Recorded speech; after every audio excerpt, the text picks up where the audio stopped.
saya ada baru baca. 2 hari lepas saya baru baca Astro Awani, dia kata dia quote daripada PM kita lah, Datuk Seri Anwar Ibrahim. Dia kata apa tu nama, ini bukan Datuk Seri Anwar Ibrahim, saya minta maaf. Tapi dia ada satu, dia kata 2/3 daripada graduan baru kita terperangkap dengan gaji yang rendah.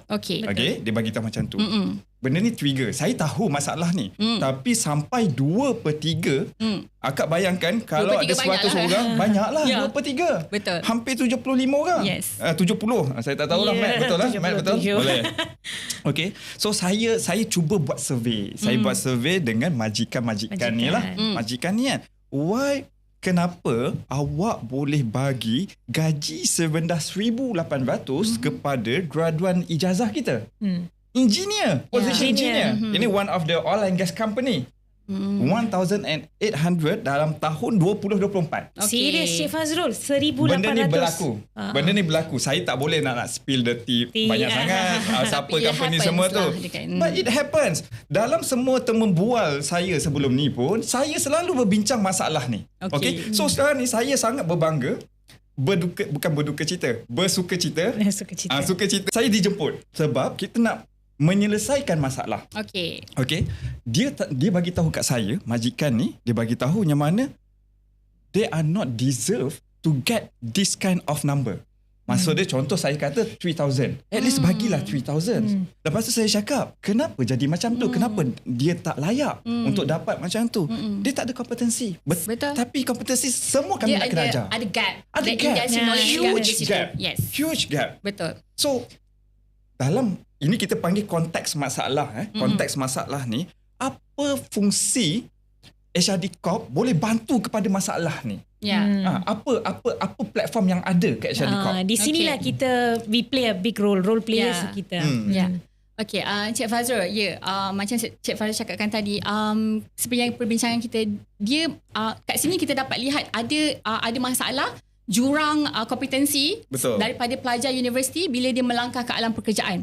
Kat situ kita nampak ada industri knowledge gap di situ. So itulah sebab antara salah satu sebab kenapa kemungkinan kenapa dia dibayar gaji lebih rendah. Number one, maybe pekerjaan yang dimohon ataupun jawatan yang dipegang sekarang adalah tidak setaraf dengan pendidikan dia.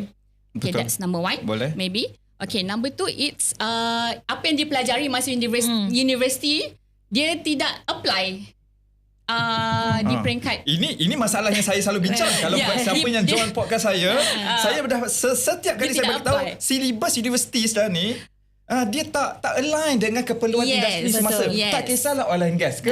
Nivia belajar apa? I belajar social science. Sama jugalah kan. You buat social science, corporate communication. Kan. Okay. So ini masalah Kak. Tapi HRD Corp ada bantu tak dalam penyelesaian ni? Dia once pekerja ataupun pelajar tersebut telah melangkah ke alam pekerjaan, yes.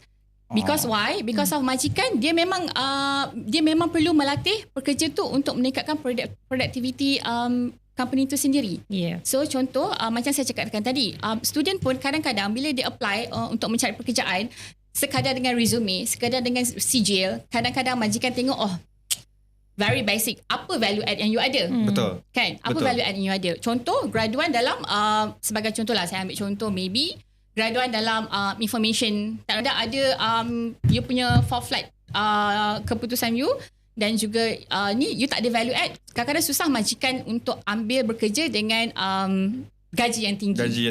Betul. Melainkan, you ada another additional added value kita panggil. Added value, certified in, contoh I already have certified in web design, for example. Okay. That's one of the point.